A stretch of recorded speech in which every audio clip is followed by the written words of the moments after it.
नमस्कार, आप देख रहे हैं स्वतंत्र खबर, जन की आवाज सच्चाई के साथ। पौड़ी जिले में बागवानी को बढ़ावा देने के लिए फलदार सेब के बगीचे लगाए जाने को लेकर किसानों के साथ पौड़ी में कार्यशाला का आयोजन किया गया। कार्यशाला में शिक्षा मंत्री डॉक्टर धन सिंह रावत ने भी शिरकत की। आयोजित कार्यशाला में डॉक्टर धन सिंह रावत ने कहा कि हमारा उद्देश्य है कि जिले में एक साल में कम से कम 100 बगीचे पायलट प्रोजेक्ट के तौर पर तैयार करें, जिससे कि जिले में बागवानी के अनुकूल उपलब्ध जलवायु व भौगोलिक दशा का लाभ यहां के किसान उठा सके और अपनी आर्थिकी को मजबूत कर सके। उन्होंने कहा कि पलायन की रोकथाम पर इससे अंकुश लगेगा। उन्होंने कहा कि किसानों को सेब के बगीचे तैयार करने के लिए कुछ धनराशि को प्रेषित करने के लिए शून्य ब्याज पर ऋण उपलब्ध कराया जाएगा, जिससे किसानों से बागवानी तैयार करने के साथ स्थानीय स्तर पर भूमि की आवश्यकता को भी सरकार द्वारा एकीकरण, सिंचाई एवं जल उपलब्धता और अन्य कार्य को स्वयं प्रयास करने का आह्वान किया गया है।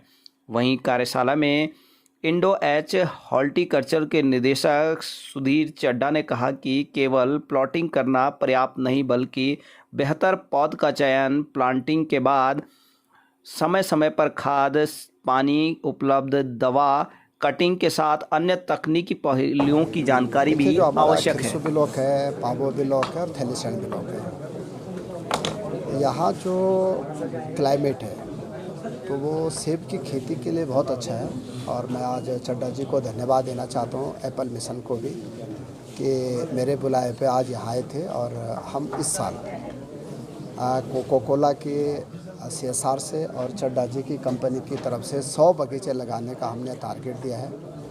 कोई भी किसान उसमें अप्लाई कर सकता है और कोऑपरेटिव विभाग उसको 0% पे जो है 1.5 या 2 लाख रुपए जो भी लेना चाहेगा उसको ऋण भी देगा। और आज जिलाधिकारी, CDOs और हमारे जिला पंचायत के अध्यक्ष जी सब लोग हम यहाँ पे हैं। मैं कह सकता हूँ कि पौड़ी ज़िले में एक हम नई शुरुआत कर रहे हैं, क्योंकि उत्तरकाशी में तो काफ़ी बगीचे लगे हैं, हमारे नैनीताल ज़िले में भी बहुत बगीचे लगे हैं, चंपावत में भी काफ़ी बगीचे लगे हैं, हमारे चक्रोता बेल्ट पे भी बहुत बगीचे लगे हैं, लेकिन पौड़ी में हम शुरुआत कर रहे हैं। पिछली बार भी कुछ शुरुआत हुई थी तो व्यक्तिगत लोगों ने की थी। अब सरकार की तरफ से हम पूरा सहयोग जो काश्तकार लगाना चाहेंगे उनको भी करें।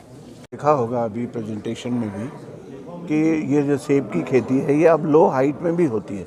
हालांकि यहाँ ऐसा लो हाइट नहीं है, लेकिन बहुत सारे क्षेत्र हैं जो लो हाइट है।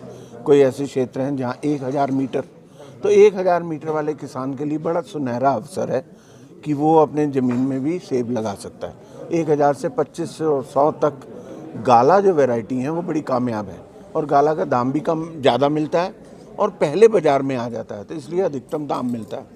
ये जो युवाओं का रोजगार पलायन होता है केवल पैसे के लिए ही तो होता है। बाहर नौकरी करते हैं तो पैसा मिलता है, लेकिन हम ये कहते हैं बहुत स्पष्ट तरीके से कि 5 नाली का किसान यदि खेती करता है तो उसको 4 लाख रुपए का प्रॉफिट होता है साल में। अगर एक साल में 4 लाख का प्रॉफिट हो तो पलायन नहीं करेगा। और 5 नाली फिर वो अगर पढ़ा लिखा है तो और लीज पे ले सकता है और लोगों की ज़मीन में लगा सकता है या फिर उसकी ग्रेडिंग सॉर्टिंग लगा सकता है। तो पलायन करने की जरूरत नहीं है। देखो पूरे हिमाचल में पलायन नहीं होता है। अपने क्षेत्र की खबर के लिए चैनल को सब्सक्राइब करें, बेल आइकन दबाएं, सबसे पहले खबर को पाने के लिए।